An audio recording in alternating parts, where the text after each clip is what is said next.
क्या फ्रेशर्स के साथ अन्याय हो रहा है? स्पेशल एजुकेटर समायोजन और भविष्य की भर्ती पर बड़ी जानकारी।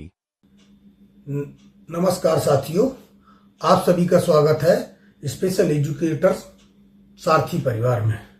आज का विषय बहुत ही महत्वपूर्ण, बहुत संवेदनशील और वर्तमान समय में विशेष शिक्षा के क्षेत्र से जुड़े हजारों डिग्री एंड डिप्लोमा धारकों की चिंता से जुड़ा हुआ है।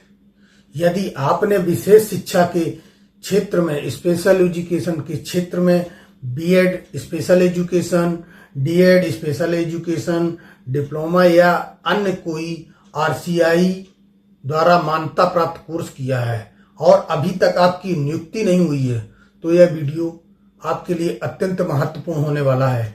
विशेष शिक्षकों के रूप में उन फ्रेशर साथियों के लिए जो यह सोच कर परेशान है कि वर्तमान में जो सुप्रीम कोर्ट के आदेश के तहत स्पेशल एजुकेटरों का समायोजन चल रहा है, उससे कहीं उनका भविष्य प्रभावित तो नहीं हो जाएगा।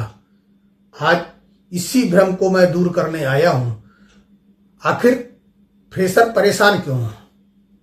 पिछले कुछ समय से मेरे वीडियो में कमेंट्स बॉक्स में लगातार एक ही प्रकार के प्रश्न आ रहे हैं, क्योंकि सुप्रीम कोर्ट के आदेश के तहत जो भी प्रक्रिया चल रही है, जो भी आदेश सुप्रीम कोर्ट द्वारा दिए गए हैं, मैं उन्हीं के वीडियो बनाकर आप लोगों को स्पेशल एजुकेटर के लिए डाल रहा था। उसमें फ्रेशर्स के भी हमारे पास कुछ कमेंट्स आते हैं जो अभी तक कहीं जॉब नहीं कर रहे हैं। उनका कहना है कि हमारे लिए अवसर कब आएगा, क्या सभी पद समायोजन से भर जाएंगे, क्या फ्रेशर को मौका नहीं मिलेगा, क्या हमारे साथ अन्याय हो रहा है, हमें भी कोर्ट जाना पड़ेगा। इस तरीके के कमेंट्स हमारे वीडियो के कमेंट्स बॉक्स में आते रहते हैं।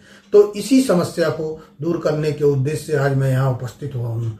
साथियों, इन सभी प्रश्नों को समझने के लिए पहले हमें मामले की पूरी पृष्ठभूमि समझना पड़ेगा। पूरा मामला क्या है, आइए समझते हैं। वर्ष 2016 में एक याचिका दायर की गई थी जिसमें वर्षों से कार्यरत विशेष शिक्षकों के समायोजन और स्थायीकरण का मुद्दा उठाया गया था।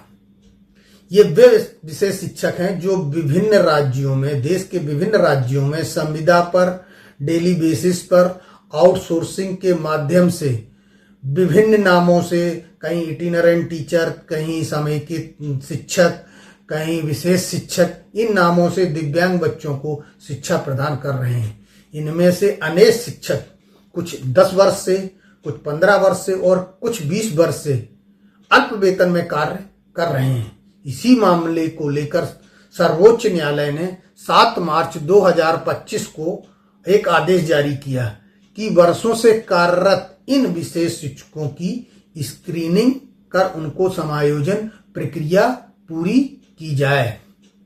अब मामला उठता है टेट और आरसीआई के पक्ष का, क्योंकि मामला यहीं से आ रहा है कि टेट क्यों लागू हो कि नहीं लागू हो।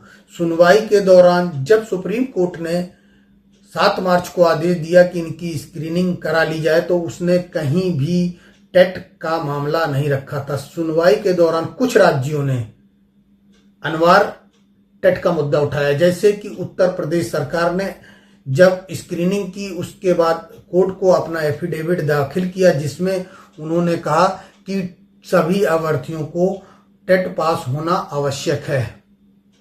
लेकिन बाद में जब ये प्रकरण काफी समय तक चलता रहा, कई आदेश हुए, कुछ राज्यों ने इस आधार पर नियुक्ति भी कर ली, उत्तर प्रदेश ने भी नियुक्ति कर ली। लेकिन बाद में जब मामले में आरसीआई का पक्ष सामने आया, आरसीआई को बीच में लाया गया, तो आरसीआई ने स्पष्ट किया कि विशेष शिक्षा के क्षेत्र में कार्य करने हेतु उनकी मान्यता की योग्यता ही मुख्य योग्यता है। जो आरसीआई की मान्यता है वही उनकी मुख्य योग्यता है। आरसीआई के नियमों में स्पेशल एजुकेटर के लिए टीटी को अनिवार्य योग्यता के रूप में निर्धारित नहीं किया गया है। ये कहीं भी नहीं आरसीआई के रिकॉर्ड में पाया गया। इसके बाद जब आरसीआई का ये पक्ष कोर्ट में आया, तो इसके बाद 7 मई 2026 को माननीय सुप्रीम कोर्ट ने स्पष्ट आदेश दिया कि वर्षों से कार्यरत विशेष शिक्षकों का समायोजन उनकी आरसीआई की योग्यता के आधार पर किया जाए। इसमें टेट देखना कोई आवश्यक नहीं है कि टेट के माध्यम से नहीं है तो क्या उनकी नियुक्ति नहीं हो सकती है। अब सबसे महत्वपूर्ण प्रश्न ये उठता है, फ्रेशर्स के लिए बात हो रही है यहाँ पर, कि क्या ये नई भर्ती है? तो उत्तर है नहीं, ये नई भर्ती नहीं है।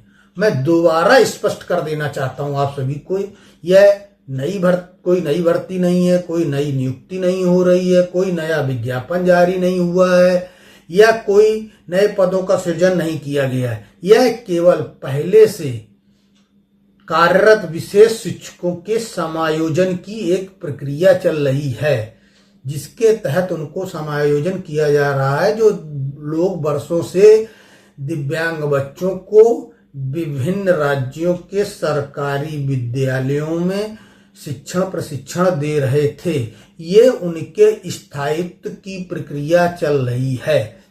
यह नई भर्ती नहीं, केवल समायोजन है।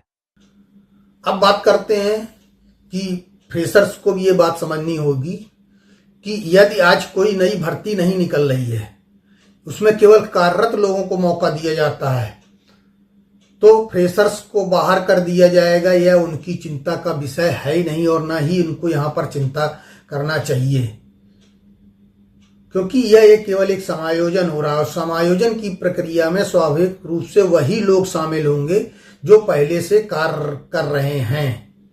उत्तर प्रदेश में लगभग 3000 पद भविष्य में रिक्त रह सकते हैं।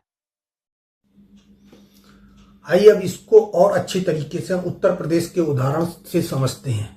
जैसे कि उत्तर प्रदेश के विद्यालयों में, राजकीय और परिषदीय विद्यालयों में पंजीकृत छात्रों के आधार पर टीचरों का संख्या का आकलन किया जाए तो लगभग उत्तर प्रदेश में छात्र संख्या के आधार पर 5338 मतलब 5338 स्पेशल एजुकेटर पदों की आवश्यकता पड़ती है।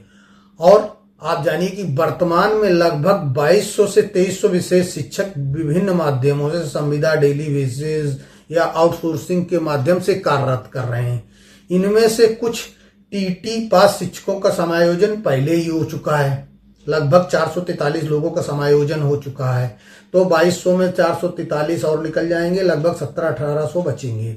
शेष कार्यरत विशेष शिक्षकों की समायोजन की प्रक्रिया चल रही है। अब आप स्वयं गणना कीजिए कि यदि लगभग उत्तर प्रदेश में 2300 लोगों का जो पहले से कार्यरत हैं उनका समायोजन हो जाता है, तब भी तो लगभग 3000 पद रिक्त रह जाते हैं। अब फ्रेशर साथियों के लिए यही बात यहीं पे क्लियर होती है कि यदि वे पद जिन पर भविष्य में नई भर्ती आने की पूरी संभावना है और उन पदों के लिए कौन पात्र होगा, ये फ्रेशर्स के होंगे जो अभी तक कहीं जॉब नहीं कर रहे हैं। तो इसलिए घबराने की आवश्यकता नहीं है साथियों। आपके लिए रास्ता बंद नहीं हो रहा है, बल्कि आपके लिए तो रास्ता खुल रहा है। आज तक वर्षों से संविदा की व्यवस्था चल रही थी, तो नियमित भर्ती की कोई स्पष्ट संभावना नहीं दिखाई दे रही थी, ना ही कोई व्यवस्था स्थिर थी। लेकिन जब अब समायोजन की प्रक्रिया पूरी होगी, तब राज्यों को पीआरटी मतलब टीचर और छात्र के रेशियो के अनुसार जो पद रिक्त होंगे वो भरने पड़ेंगे। ये सभी राज्यों के लिए, एग्जाम्पल तो मैंने उत्तर प्रदेश का दिया है, लेकिन ये सभी राज्यों के लिए है। और उन पदों पर सबसे भर्ती के दावेदार ये फ्रेशर्स के ही होंगे, जिनको आज नहीं लिया जा रहा है और परेशान हो रहे हैं। अतः मैं फ्रेशर्स से कहना चाहता हूं कि आप सभी डिग्री और डिप्लोमा धारक फ्रेशर साथियों से कहना चाह रहा हूं कि अपने बड़े भाइयों के संघर्ष को समझिए। आप लोग 10, 15, 20 वर्षों से जो कार्य कर रहे हैं, कम वेतन पर कार्य कर रहे हैं आपके साथी, उन्हें सम्मानजनक स्थिति मिलने का अवसर मिला है तो उस अवसर को मिलने दीजिए। इसे अपने विरुद्ध मत समझिए, इसे भविष्य की शुरुआत समझिए, क्योंकि आज उनका समायोजन होगा तो कल आप सभी फ्रेशर्स को भी नियमित भर्ती का मार्ग प्रशस्त होगा। अब कोर्ट, कुछ लोग कह रहे हैं कि कोर्ट में जाना पड़ेगा, कोर्ट केस करने की बात तो बिल्कुल गलत है, क्योंकि मैं देख रहा हूं कुछ सूचनाओं के आधार पर संज्ञान में आ रहा है कि कुछ साथियों, फ्रेशर साथी जो हैं वो समायोजन प्रक्रिया के विरुद्ध कोर्ट जाने की सोच रहे हैं। तो मैं विनम्रता पूर्वक कहना चाहता हूं, यह समय विरोध का नहीं है, समझदारी का है। यह किसी के अधिकार छीनने का मामला नहीं है। यह वर्षों से कार्यरत लोगों का उनका उचित सम्मान दिलाने का मामला है और इसके बाद आने वाली भर्ती में आप सभी को अवसर मिलने की पूरी संभावना है। फ्रेशर्स का अवसर खत्म नहीं हुआ, बल्कि रास्ता खुल रहा है। और आप सभी फ्रेशर्स साथियों से मेरी अंतिम अपील है कि धैर्य रखें, भ्रमित ना हो, किसी के बहकावे में ना आए, समायोजन की प्रक्रिया को पूरी तरीके से समझें और अपने दस्तावेज भी इसी आधार पर तैयार करके रख लें। आरसीआई पंजीकरण करा लें। यदि आरसीआई पंजीकरण में कोई कमी है तो उसे दूर कर लें, आपके कागजों में भी कमी दूर हो तो उसे भी कर लें और भविष्य में आने वाली भर्ती का इंतजार करें और नजर बनाए रखें, क्योंकि इन विशेष शिक्षकों का समायोजन के उपरांत जो पद शेष रह जा रहे हैं उनकी भर्ती बहुत शीघ्र ही होगी, क्योंकि सुप्रीम कोर्ट के आदेश के अनुसार सभी पदों को उनको उस प्रत्येक राज्यों को भरना होगा। इसलिए जो पद शेष रह जाएंगे उनके लिए बहुत जल्दी ही नियुक्ति आने वाली है। तो आप भी अपनी तैयारियां शुरू कर दें, जो भी आपको तैयारी करनी हो, ठीक है। और आज जो समायोजन हो रहा हुआ है किसी के भविष्य सीखने छीनने के लिए नहीं, बल्कि वर्षों से संघर्ष कर रहे विशेष शिक्षकों को सम्मान देने के लिए हो रहा है। ये बात ध्यान में रखें और मुझे पूरा विश्वास है इस प्रक्रिया के पूर्ण होने के बाद विशेष शिक्षा के क्षेत्र में बड़ी संख्या में नई भर्तियों का मार्ग प्रशस्त होगा। इसलिए निराश नहीं, आशावान बनिए, परेशान नहीं, तैयार रहिए, क्योंकि विशेष शिक्षा का भविष्य उज्जवल है।